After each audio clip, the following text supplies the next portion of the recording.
Do you want to tell a great action story like John Wick or Raiders of the Lost Ark? Or perhaps you want to write a series like Harry Potter or the Jack Reacher series by Lee Child? What do all these stories have in common? They are all part of the action genre. In this video, I'm going to guide you through everything you need in your action story to make it something your audience will love and get them turning to the next page. My name is Ryan McRae, and I'm a writer and student at StoryGrid University, and I love talking about writing, so let's get started. Everything in this video and all StoryGrid training is based on the methodology and instruction developed by Sean Coyne, an editor and storyteller with over 30 years of experience. The underlying question in every action story is, how do I overcome powerful external forces intent on killing other innocent victims and me? An action story is all about watching the protagonist survive attack after attack and achieve their object of desire. Let's look at the action story through the StoryGrid tool, the 4-core framework. Number 1, the core need of action stories is our primal need to survive an inciting attack by a force of antagonism. The protagonist wants to defeat the antagonist and save others and themselves. The protagonist's deeper need, which all humans share, is to go beyond survival and make life and death meaningful. Number 2, the core life value of the action genre derived from the need to survive spans life and death and all the subtle gradients in between. Action stories show readers a constant back and forth between these two values, and it shows the ways you can achieve one or succumb to the other. The controlling idea or theme of the action genre is meaningful life prevails when the luminary agent overpowers or outwits the villain, or death results when the protagonist fails to overpower or outwit the villain. Number 3, the core emotion of the action story is excitement. We read to see if the protagonist can successfully outwit or overpower an antagonist, and if so, perhaps we readers might be able to as well. Readers of action stories want to believe they can overcome their own shadow agents. If the characters we identify with can survive a plane crash in the Andes, take down aliens in the streets of New York,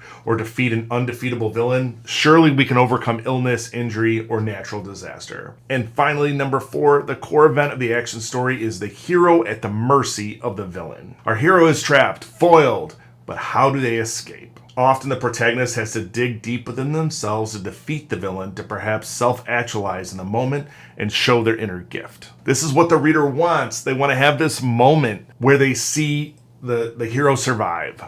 Now let's look at the conventions and obligatory moments of the action story.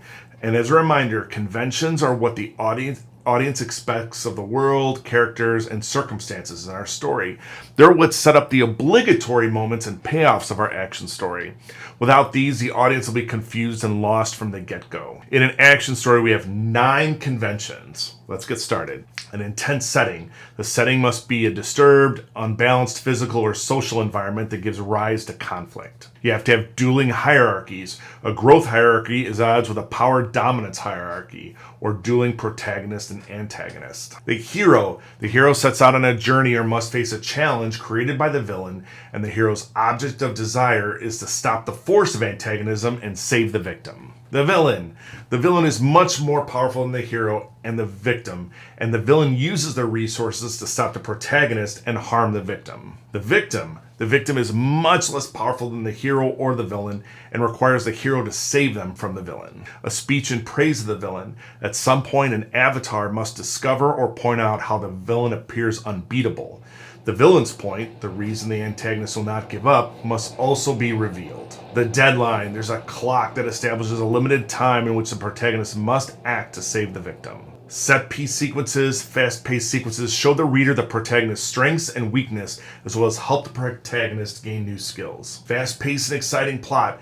Characters are put in extreme situations and forced to take risks. Okay, those are the conventions, but what about obligatory moments? Obligatory moments are the must-have events, revelations, decisions, or actions that pay off the raised expectations of the conventions. The action story has 8 obligatory moments. They have to happen. An inciting incident, attack, or threat by the villain. The hero sidesteps responsibility to take action. Forced to leave the ordinary world, the hero lashes out. The protagonist discovers and comes to understand the antagonist's MacGuffin, the villain's object of desire. The hero's initial strategy against the villain fails. Realizing they must change their approach to preserve life, the hero reaches an all-is-lost moment. There must be a hero at the mercy of the villain. The core event of the action story is when the hero's gift is expressed, and the hero's sacrifice is rewarded. Finally, you can break down the action genre into these subgenres. In action, you have 4 subgenres. The first is the person against nature, where the protagonist is up against a force from the natural world or specific setting, such as Jurassic Park or War of the Worlds. The second is person against person or duel, such as The Count of Monte Cristo by Alexandre Dumas or The Pirates of the Caribbean. The third is person against the state, where the protagonist must confront societal institutions or tyrants, such as The Hunger Games by Suzanne Collins and The Bourne Identity by Robert Ludlum. The fourth is person against time, where there's an impending deadline, such as Ransom or 300 by Frank Miller. And here's the thing about each of those subgenres. They can be broken down even further. If you want to dive into that, visit the link in the description below. What's great about an action story is it allows the audience to feel like we're brave and making a difference in the world, so we can conquer the challenges our life actually gives us. We watch as the story slides between life and death until the hero is at the mercy of the villain and overcomes. It's the best. Now, if you want some homework to keep learning more, of course you do. We recommend watching your favorite action movie or reading your favorite action book and see if you can identify all of the conventions and obligatory moments. This will help you see how great writers have put this into practice. To learn more about StoryGrid, we recommend subscribing to our YouTube channel and visiting storygrid.com to subscribe to our email newsletter. I've been Ryan McRae, and thanks for watching.